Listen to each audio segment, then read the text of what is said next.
Good morning, all. I'm Dr. Rajapriya, OGSR, working as a senior resident in Sri Lakshminarayan Institute of Medical Sciences. Today, we are going to discuss about the maternal physiological changes that occur during pregnancy. Let's see what are the changes that occur during pregnancy. So, first coming on to the introduction part, why we have to know about these physiological changes?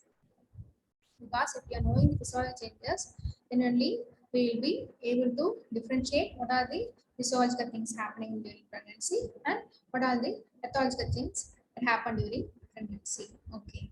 During pregnancy, many demands are made on the maternal organs due to rapid growth of the fertilized ovum, which requires increased space for its proper development and its nourishment, adequate blood supply for its nourishment. So, the maternal, internal, and external environment undergoes so many changes to create a comfortable environment to the fetus. These maternal changes during pregnancy are only a temporary adaptations, and in normal pregnancy, it won't produce any deleterious effects to the mother. So, we'll see the maternal physiological changes one by one. First, we are going to see about the changes in the genital tract. In genital tract also, we are first starting with uterus, changes in uterus. So first, coming on to the change in size of the uterus. In nulliparous woman, uterus is a pear-shaped organ, we already know, with a size of 6.5 centimeter long, and it weighs only 70 gram in weight in non-pregnant women. It is usually a pelvic organ. We all know that it is situated within the pelvis. But during pregnancy, what happens? The uterus undergoes considerable hyperplasia, hypertrophy, and mechanical distension resolved by the expanding and enlarging process of conception inside the uterine cavity. So, at term, the uterus fills up to the greater part of abdominal cavity. It becomes an abdominal organ by undergoing considerable hypertrophy. During term, the uterus measures 32 into 24 into 22 centimeter length and weighs about nearly 1 to 1100 grams. Coming on to the changes in shape of the uterus. In first few weeks of pregnancy, uterus assumes a globular shape, globular form. Later it becomes somewhat spherical, but at the end of the pregnancy, it becomes oval in shape. Next, coming on to the changes in the uterine wall. At the beginning of pregnancy, the uterine wall becomes thicker. We all know that, but it gradually becomes thinner. At the end of the pregnancy or during term, it becomes 1.5 centimeter in thickness. Next, we are going to see about how the enlargement of uterus takes place. It is mainly by the following three methods. First one is hypertrophy. Hypertrophy is nothing but the enlargement in the size of the cells or components of cells. This hypertrophy mainly occurs by the action of estrogen. It's also one of the important pregnancy hormone we know. And next thing is hyperplasia. Hyperplasia is nothing but increasing number of cells. The third thing is mechanical distension. This is mainly by the enlarging fetus and placenta, amniotic fluid. These all things, mechanical distension especially takes place after 12 weeks of gestation. So that the uterus as a pelvic organ, it is moving towards the abdominal organ because of this mechanical distension. Next, we are going to see about the arrangements of muscle fibers.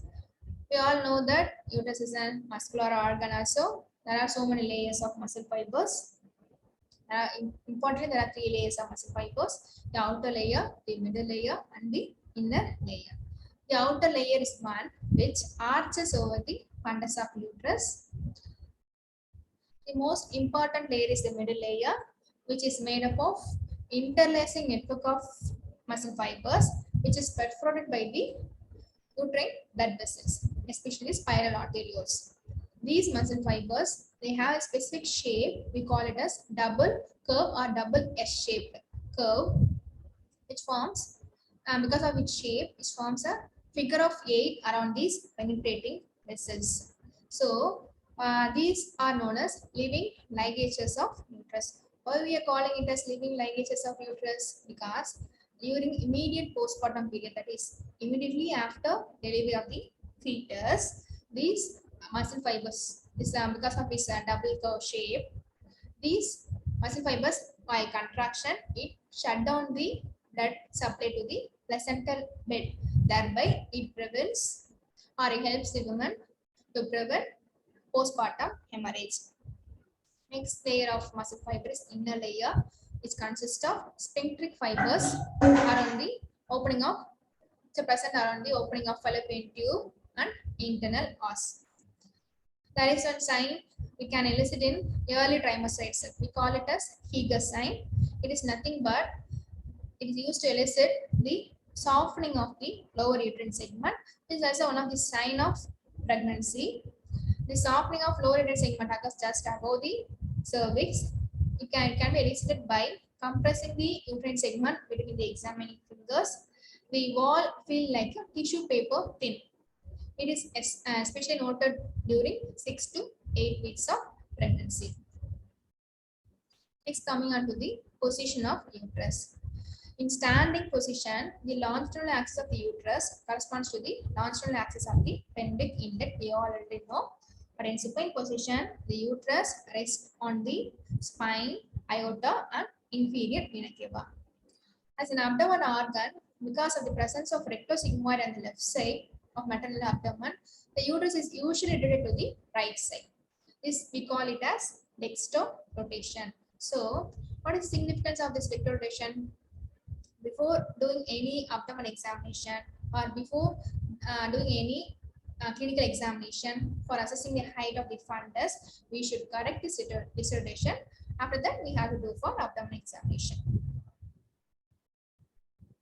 Next one is blood supply. Blood supply to the uterus. The blood supply to the uterus is mostly by the uterine arteries, ovarian arteries, and some other anastomose arteries, along with uterine and ovarian arteries. We already know. Coming on to the utero-placental blood flow. The artery supplying the uterus also undergoes some amount of hypertrophy. The veins also increases in size. The lymphatics of the uterus, they also enlarge and multiply during pregnancy. The increase in blood supply to the placental bed is brought by the spiral arterioles. The invasion of the trophoblast destroys this muscular layer of the spiral arterioles and elastic layer of the spiral arterioles, so that they become non-sensitive pressure agents. This is also one of the feature we can see in normal pregnancy. This trophoblastic invasion, it occurs in 3 stages. We'll see what are the 3 stages of trophoblastic invasion. First one is pre-invasive stage. The second stage is intraluminal stage. The third stage is wall replacement. First is pre-invasive stage. It occurs up to 12 weeks of gestation. The trophoblast invade the endothelium of the spiral arterioles of deciduum. Next is intraluminal stage. It occurs between 12 to 20 weeks of gestation.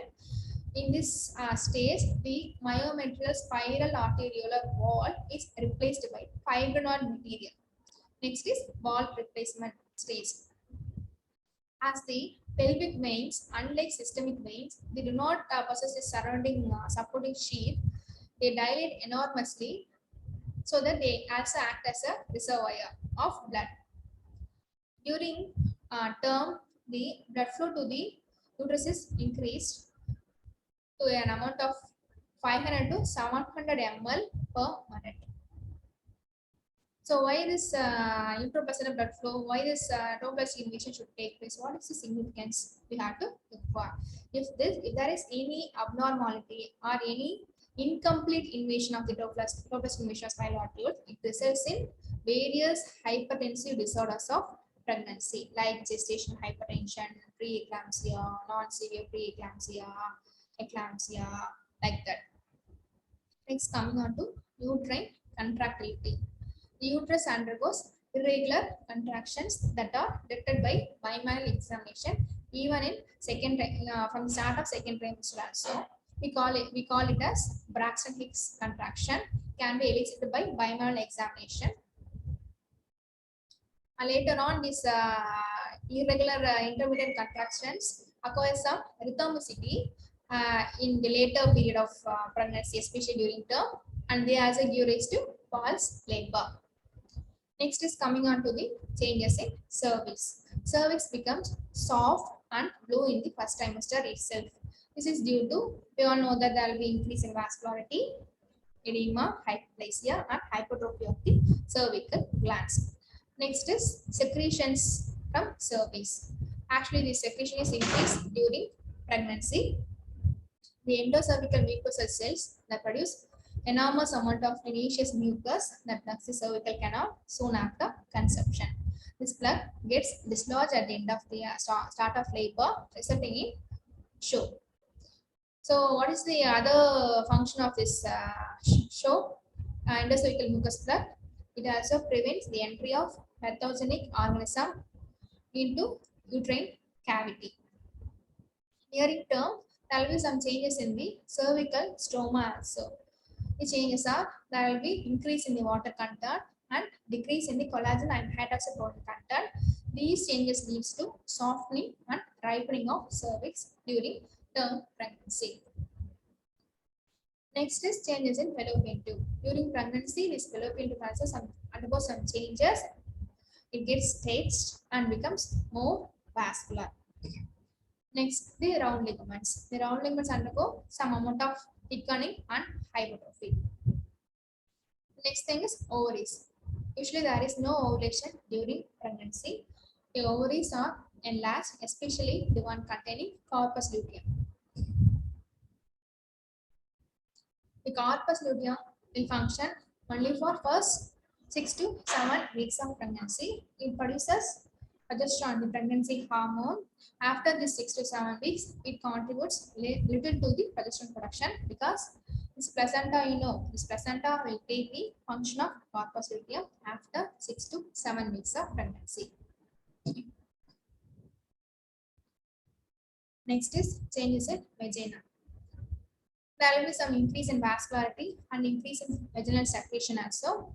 Some characteristics, violet discoloration during pregnancy, we call it as Chadwick sign. It is also one of the signs of diagnosis of pregnancy. Next, coming on to the secretions from vagina. The vaginal secretion is partly derived from the cervix and partly from the transudation of the vaginal epithelium. Because there are no glands in vaginal epithelium, we should know about that. During normal pregnancy, the vaginal pH is acidic. The pH range is 3.8 to 4.4. The acidic pH is due to the production of lactic acid. We all know already the organism responsible for it. The organism is nothing but the Lactobacillus acidophilus from the glycogen in the vaginal walls under the influence of hormone estrogen. Next is coming on to the changes in breast. There will be marked changes takes place in breast also, and it is more obvious in primipara than multipara. These changes in breast takes by 2 stages. The first thing is during second month, the breast increase in size and sensitivity, and there is a bluish discoloration appears in the form of streaks, especially at the periphery of the breast. The nipple becomes more erectile and the areola becomes more deeply pigmented. Prominent tubercles, we call it as Montgomery follicles, are seen in the primary areola. These are nothing but hypertrophic sebaceous glands. During 5th month, the secondary areola forms around the primary areola, and the secondary Montgomery follicles also will appear. Regarding secretion from the breast, for the first few months, some clear sticky fluid may be expressed from the nipples. This later becomes yellow in color. We call it as colostrum. The colostrum is the milk produced by the breast during the initial 2 to 3 days of postpartum. It is very rich in protein and very rich in nutrition also. It is very important. We should advise the mother to breastfeed her newborn. Next, coming on to the hematological changes in pregnancy. Coming to our volume and composition of blood changes. On average, the total blood volume increases by 30%. The increase in plasma volume is about 50%. The increase in cell volume is about 20%. Yeah, these above factors, there is some disparity between the plasma, increase in plasma volume and increase in total cell volume. This leads to hemodilution in pregnancy. This is, we describe it as physiological anemia of pregnancy. This maternal blood volume starts increasing during first trimester itself, and it is more rapidly increasing during second trimester and plateaus during the last few weeks of pregnancy. The presence of fetus is not essential for this hyperolemia to occur. It is also seen in hydroform mode also. What are the various purposes of this pregnancy-induced hyperolemia? We are going to see. There are so many purposes for this hyperolemia. The first thing is it meets the demands of the enlarged uterus and its hypertrophied vascular system.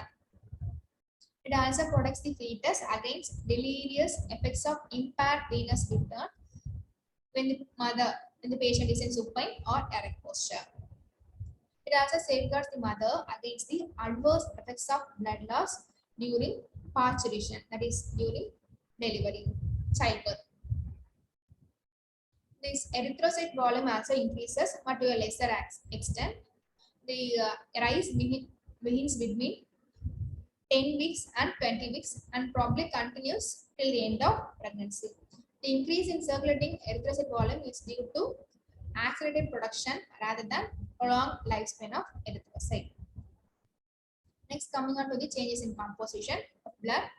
The erythrocyte count decreases from 4.5 million per cubic millimeter to 3.7 million per cubic millimeter at 30 weeks. Hemoglobin concentration also falls from an average of 13 to 14 gram per liter whole blood to minimum 11 to 12 gram per liter.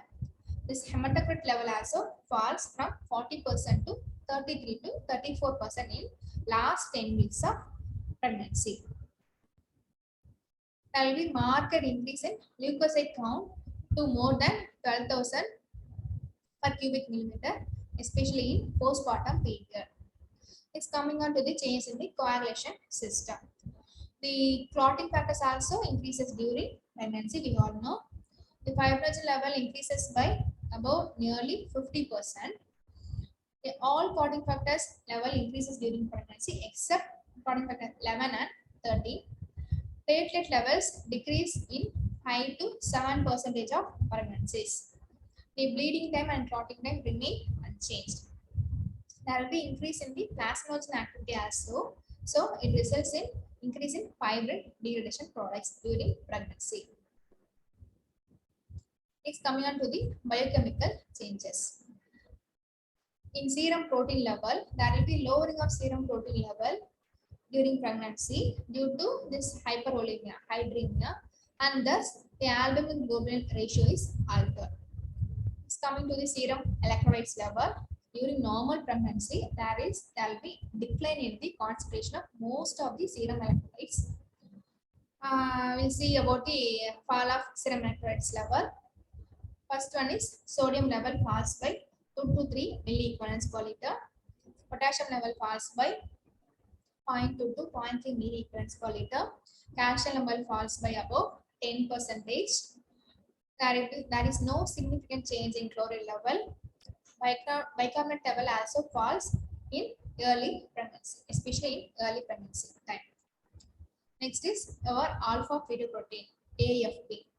It is synthesized by the fetal liver and yolk sac, we all already know, and it is increased in maternal serum during pregnancy. These measurements of what is the significance we have to know. So the measurements of the alpha fetoprotein level in maternal serum or amniotic fluid help in diagnosis of some abnormal conditions like baby with neural tube defect and womb fluid and some other GI conditions. It's coming on to the changes in lipids. There will be increase in total serum lipids, triglyceride level, cholesterol level, phospholipids. This all thing will increase during pregnancy. Next is coming on to the metabolic changes. In that, we are going to discuss the first thing, weight changes during pregnancy.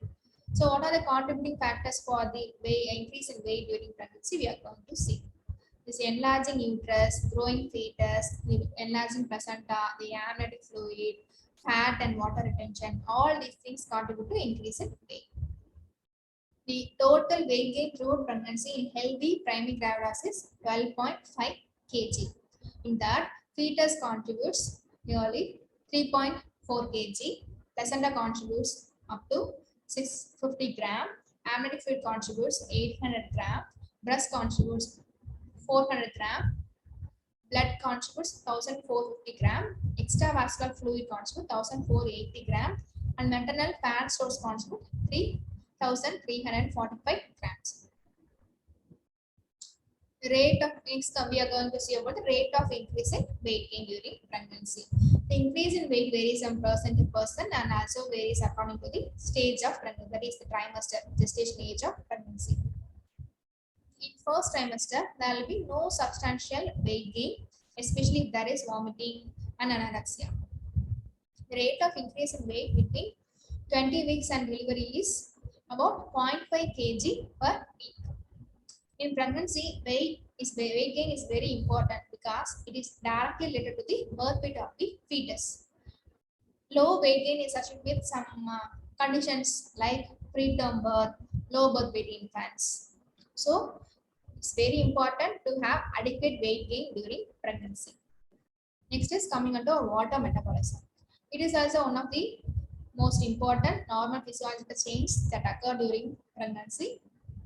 The minimum amount of extra water an average human retains during pregnancy is 6.5 liters. In that, fetus, placenta, and amniotic fluid contributes 3.5 liters. Increase in maternal blood volume and uterine size contributes 3 liters. An increase in venous pressure due to partial occlusion of inferior vena cava contributes 1 liter. Next thing we are going to see is carbohydrate metabolism. Maternal carbohydrate metabolism is altered in pregnancy by the various placental hormones and maternal hormones to provide glucose and glycogenic pushes for the parasitic use of the fetus and to provide alternate fuel substance for the mother. As a result of continuous use of glucose from maternal circulation to the fetus, the following things will happen. What are these things we will see? First thing is there will be decrease in the fasting blood sugar level during pregnancy than compared to non-pregnant state. It leads to increase in plasma-free fatty acid level in normal pregnant women, produce an accelerated starvation stage. Next thing is this placental lactogen. This is a hormone produced by placenta. It promotes lipolysis and increases free fatty acid concentration in maternal plasma. It also antagonizes the insulin action in the periphery. The other things are other hormones like estrogen, progesterone, cortisol. These are also diaptogenic. These are also going to increase the maternal blood sugar level. The fourth thing is placental enzyme we call insulinase. This insulinase accelerates the degradation of insulin. It also contributes to diaptogenic state of pregnancy. The above all things are going to alter our carbohydrate metabolism and these are going to increase the risk of diabetic state of pregnancy. Next is coming under our fat metabolism. Levels of cholesterol, phospholipids, and free fatty acid levels all increase during pregnancy. We already discussed, and these things will decrease during puerperium and breastfeeding. As pregnant woman is already in state of accelerated starvation with increased levels of free fatty acid as a fuel usage, ketonemia and ketonuria develop faster during pregnancy, mostly in pathological conditions like hyperemesis gravidarum, starvation, and uncontrolled diabetes mellitus when compared to non-pregnant women. Next is our protein metabolism. This protein metabolism also increases during pregnancy. The fetus and placenta contributes 500 gram of protein. Uterus as a conductive protein also contributes 500 gram. And the hemoglobin and placenta proteins also contribute some amount of protein. The albumin concentration decreases, we already discussed, due to hypervolemia, hydremia, due to hemodilution. Next is coming on to our mineral metabolism. Copper and ceruloplasmin levels increases in plasma. Calcium and magnesium levels decreases during pregnancy. Next is our iron metabolism. We all already know there is increased requirement of iron during pregnancy, especially after 24 weeks of gestation. There levels of vitamin B6, vitamin B12, folic acid level, ascorbic acid level, all these things fall during pregnancy. So there is increased requirement during pregnancy. The total amount of iron absorbed from diet together with the mobilized iron store is usually insufficient to meet the demands of pregnancy. So only we are prescribing or we are advising the pregnant woman to take protein, we are advising protein, iron and folic acid and calcium supplements for the pregnant woman. Next is our systemic changes. In that, first we are going to see about the cardiovascular system. The first thing is heart, changes in position of heart. As the diaphragm is elevated by the enlarging uterus, the heart is displayed somewhat upwards and outwards. It results in the displacement of apex beta also to the left fourth intercostal space and outwards to the left of 3 centimeter in the third trimester. The cardiac volume also increases by about 75 ml. Regarding the heart sounds, third heart sound is heard in 75% of normal pregnant women, and it is heard due to rapid ventricular filling during early diastole. There will be some systolic ejection murmurs occur during pregnancy. This is due to increased blood flow to the great vessels and also due to the increased blood flow at the base of the heart. There will be some changes in the ECG pattern also. Some prominent S wave will be seen in lead 1, conspicuous Q wave and inverted T wave will be seen in lead 3. Regarding pulse rate, the resting pulse rate increases by about 10 beats per minute. Next is our cardiac output. In pre-pregnancy and non-pregnant women, the cardiac output is 4.5 liter per minute, but during first 12 to 16 weeks of gestation, it increases to about 5 to 5.5 liter per minute. During mid-pregnancy to 32 weeks of gestation, it again increases to 6 liter per minute. After 32 weeks to term, it is again coming down to 5 to 5.5 liter per minute. So why we have to know about this change in cardiac output? By knowing this only, we will be very cautious while dealing with some heart disease patient, severe anemia patient. We have to take extra care of them. Regarding blood pressure changes, systolic blood pressure varies between 110 and 120 mm of mercury, and diastolic blood pressure varies between 75 and 85 mm of mercury. The arterial blood pressure decreases to a nadir in mid-pregnancy and rises thereafter. Actually, this nadir is very important. If this nadir is not happening during normal pregnancy, it is also one of the predictive factors for preeclampsia. Why we have to know about the blood pressure? If there is any increase in blood pressure during pregnancy, then we have to look her or we have to evaluate her for hypertensive disorders of pregnancy. The other changes in vascular system include there will be increased risk to get varicose veins. The usual sites of varicose veins will be legs, vulva, rectum, anus, and vagina. Also, what are the causes behind this varicose vein? These varicose vein occur due to the following factors. There will be increased venous congestion below the level of diaphragm caused by the increased intra-abdominal pressure of the enlarging gravid uterus. Next thing is obstruction in the common iliac veins due to increased rush of blood from the enlarged hypogastric veins. The other thing is disturbed vasomotor conditions also contributes to increased varicose vein, risk for varicose vein. The next thing is increase in total blood volume also contributes to varicose veins. Heredity also plays some part in this varicose veins. The next thing is supine hypotension syndrome. So what is the supine hypotension syndrome? The name itself tells the patient, especially the pregnant patient, after gestation age of 20 weeks, especially after gestation of 20 weeks, if she is lying in supine position, this enlarged gravid uterus is going to compress our inferior vena cava, which reduces the venous return to the heart, which in turn reduces the cardiac output. If there is decrease in cardiac output, there will be decrease in blood pressure also, and there is also decrease in blood flow to the uterus also.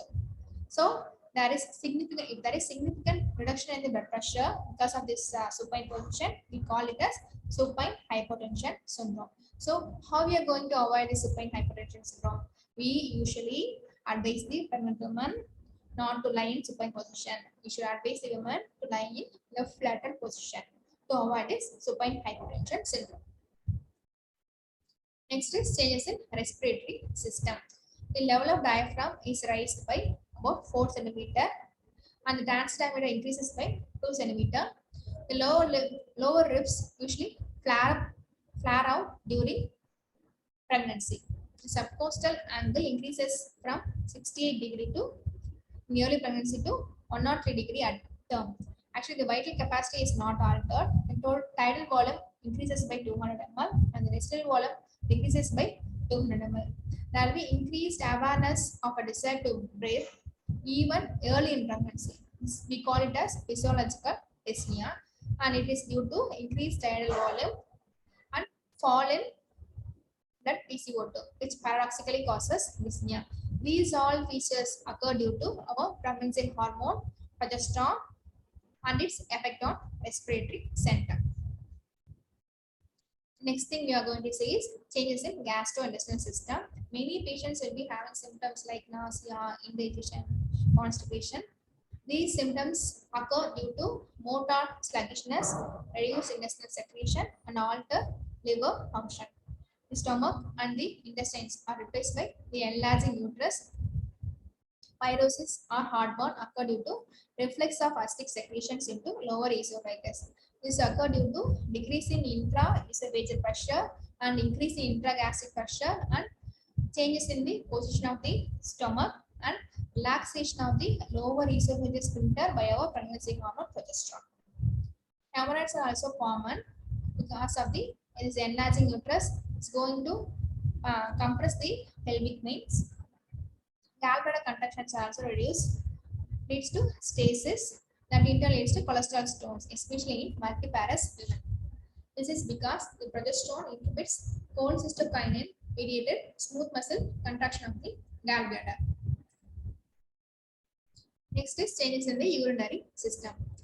In that, we are going to see first the changes in kidneys. The kidney size slightly increased during pregnancy. Renal pelvis gets dilated, and the dilatation of the ureters above the level of pelvic rim. It's more marked on right side because the uterus, because of the presence of rectosigmoid on left side, it is usually present in right side. Uterus will be usually external no, so it's going to compress our renal pelvis. It's going to dilate renal pelvis. Next is coming on to renal function. Glomerular filtration rate and renal plasma flow increase during pregnancy. Glycosuria is more common during pregnancy, but it is not necessarily pathologic because there will be increase in glomerular filtration rate, but there is no increase in tubular reabsorption. So it may result in glycosuria. So glycosuria is not 100% pathological, but albuminuria is pathological. It's not a physiological thing that happens during pregnancy. Next is coming on to the nervous system. During pregnancy, the nervous system is mostly in more excitable condition. Melancholia and real psychosis may also develop, especially if the patients are having positive family history.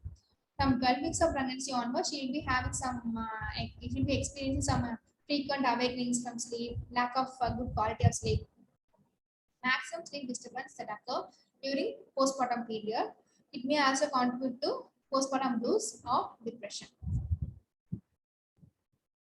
Next is changes in endocrine system. There are two groups of hormones undergoing some changes during pregnancy in endocrine system. The first group is hormones which have specific role in pregnancy. The second group is hormones whose secretion or effectiveness is altered by the pregnancy state. Hormones belong to the first group include estrogen, progesterone, androgens. These all contribute sex steroids.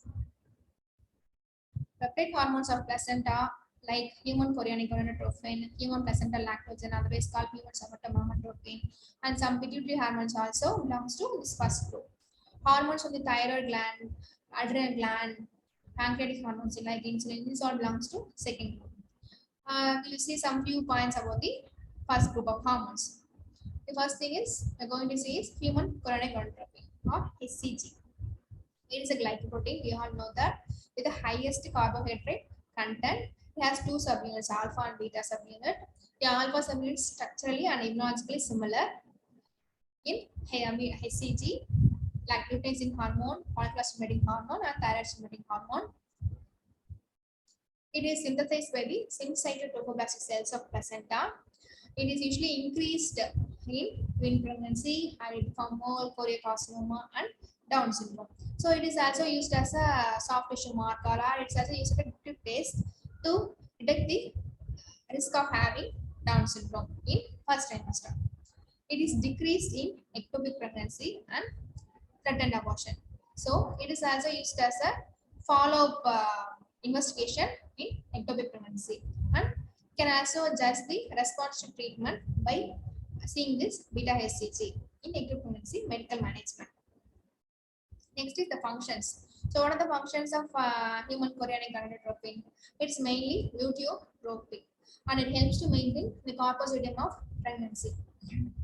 It also stimulates fetal testicular testosterone secretion for male sexual differentiation. Next is our important pregnancy hormones, estrogen and progesterone.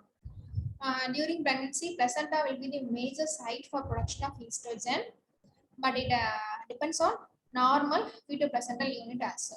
Pregnancy is a hyperestrogen state, we already know, which lasts till delivery of the fetus. The formation of placental estrogen is severely limited, especially in some abnormal conditions like anencephaly and after fetal demise. Next is progesterone. It is the chief hormone of the corpus luteum and it is also secreted by the syncytotrophic cells of placenta. And it is also regarded as hormone that sustains pregnancy. So what are the various functions of progesterone? We're going to see. It causes secretory endometrium and it also prepares the endometrium for the implantation of blastocyst. It also sustains the viability of blastocyst. It reduces the excitability of the uterine musculature. It also causes smooth muscle relaxation. It also relaxes all sphincters. It also stimulates respiratory center, resulting in the lowering of alveolar and arterial PCO2. It helps in the development of alveolar and lobules in breast development during pregnancy. Coming on to the androgens. Maternal plasma, testosterone, and androstenedione are converted to estradiol in the placenta. Next is human placental lactogen. It is also known as human chorionic somatomammatrophin. It is also produced by the synthesized by the syncytotropoblastic cells of placenta. Its main functions are it causes lipolysis, thereby it increases the free fatty acid levels. It also inhibits gluconeogenesis. It also has anti-insulin action. All these things are going to make the increased risk for the diabetogenic state of pregnancy, and it also has some angiogenic action also.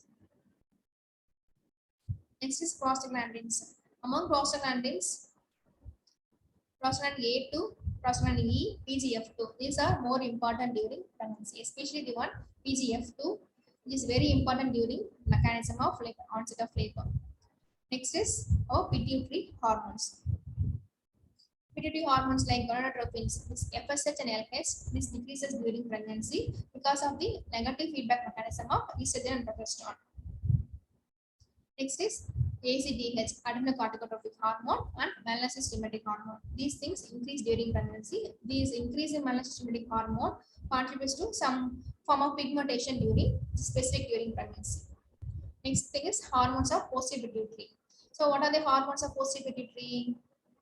The two hormones known, oxytocin and vasopressin. These are very important during pregnancy and after delivery also.